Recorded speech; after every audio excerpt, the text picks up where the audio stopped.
Hello mga Nimas! Anong punta ng Akla? Ito po, papuntang Divisoria.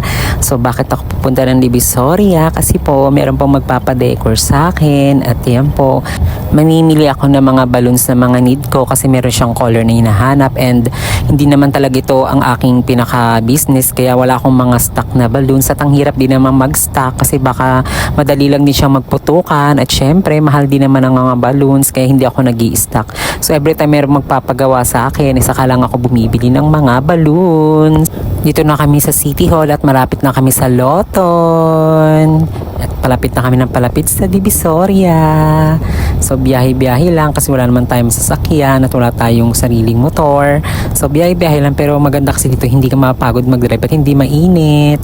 So andito na kami sa Jones Bridge. So diba ang ganda talaga dito pag gabi, promise. Isang beses lang ako nakarating yung gabi dito pero hindi na nasundan. So sana gala rin dito ng gabi, diba? Masarap din kasi magala-gala kasi maraming pagkaing mabibilhan. Ayan. Enjoy na enjoy talaga ako pumunta ng Divisoria, promise. Kasi sobrang namamangha ako sa sobrang mga daming mga paninda tas ang mumura pa talaga. Kaya kahit pabalik-balik ako dito araw-araw, okay lang din naman.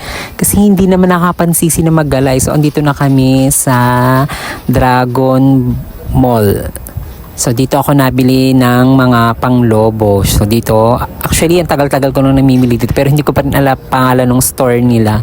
So dito ako bumili ng mga balloons. So nakabili na ako. Pagkatapos nito ay bumaba kami doon sa mga gown kasi gusto kong tumingin ng mga gown ng mga pangbata. Actually wala pa talaga akong gown na pangbata. Sabi ko, sana magkaroon din naman ako ng gown na pangbata. Kaya tumingin muna kami, ikot-ikot lang, tanong-tanong, 'di ba? Hindi naman kailangang bumili kaagad pero nagtanong talaga kami, nag-inquire kami kung saan mas mura, kung saan yung mas magandang mga design.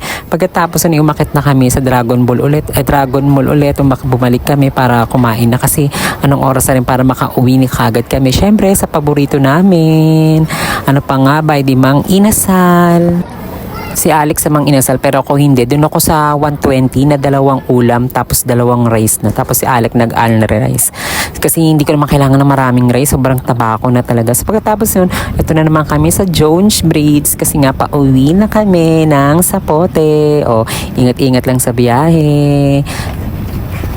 Grabe ng mga time na ito, napakainit talaga. Kasarap talaga mag-aircon. Tapos yung nasakyan naming bus, hindi naman ganun kalakas yung aircon.